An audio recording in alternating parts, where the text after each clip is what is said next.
भारत एक प्राचीन देश है। इसे किलों का देश भी कहा जाता है। प्राचीन काल में राजा महाराजाओं ने यहाँ अनेक सुंदर और मजबूत किले बनवाए थे, जो आज भी मजबूती से खड़े हुए हैं। ऐसा ही एक किला भारत के राजस्थान राज्य के चित्तौड़गढ़ में है। इसे चित्तौड़गढ़ दुर्ग भी कहा जाता है। यहाँ पर्यटकों के लिए अनेक दर्शनीय स्थान हैं। आज हम उन्हीं का वर्णन करेंगे। नंबर 1, गोरा और बादल की घूमरे।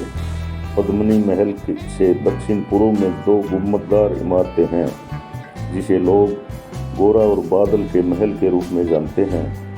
गोरा महारानी पद्मिनी का चाचा था तथा बादल चचेरा भाई था।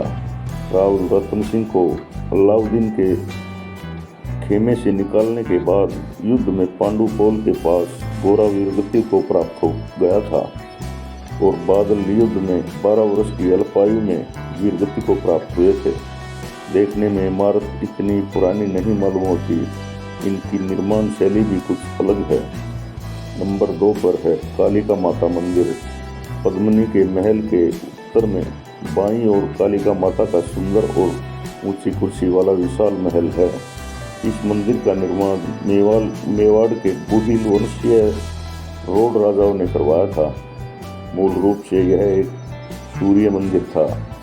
निज मंदिर के द्वार तथा गर्भगृह के बाहरी पार्श्व के ताकों में स्थापित सूर्य की मूर्तियां इसका प्रमाण है।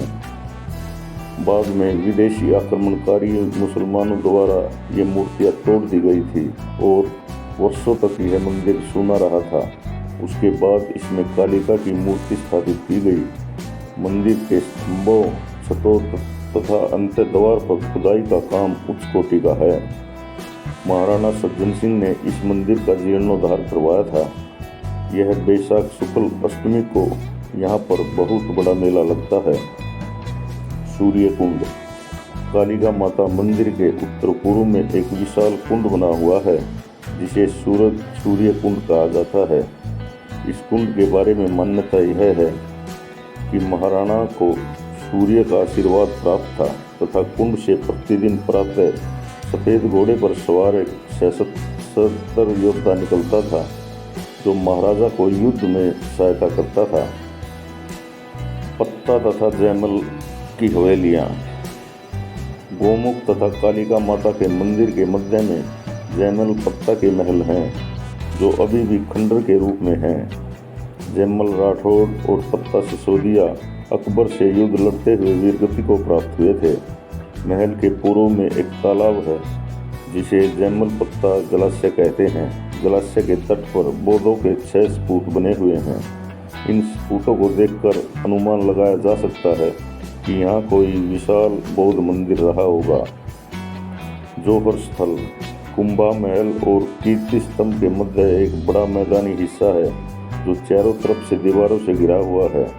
इसमें जाने के लिए पूर्व तथा उत्तर में 2 द्वार बने हुए हैं, जिन्हें महासती द्वार कहा जाता है। चित्तौड़ पर बहादुर शाह के आक्रमण के समय यहाँ हाड़ी रानी कर्णावती ने सम्मान व अस्तित्व की रक्षा के लिए 13,000 वीरांगनाओं के साथ जौहर किया था। इस स्थान की खुदाई में मिली राख की कई परतों से इस करुण बलिदान की पुष्टि की जाती है। पद्मिनी महल। चौगान के निकट एक झील के किनारे राव रतन सिंह की रानी पद्मिनी के महल बने हुए हैं। एक छोटा सा महल पानी के बीच में बना हुआ है, जो जनाना महल कहलाता है, और किनारे वाले महल को मर्दानी महल कहा जाता है। झील के अंदर वाले महल को पद्मिनी महल कहा जाता है। ये थे चित्तौड़गढ़ के कुछ पर्यटक स्थल। आशा है आपको पसंद आए होंगे।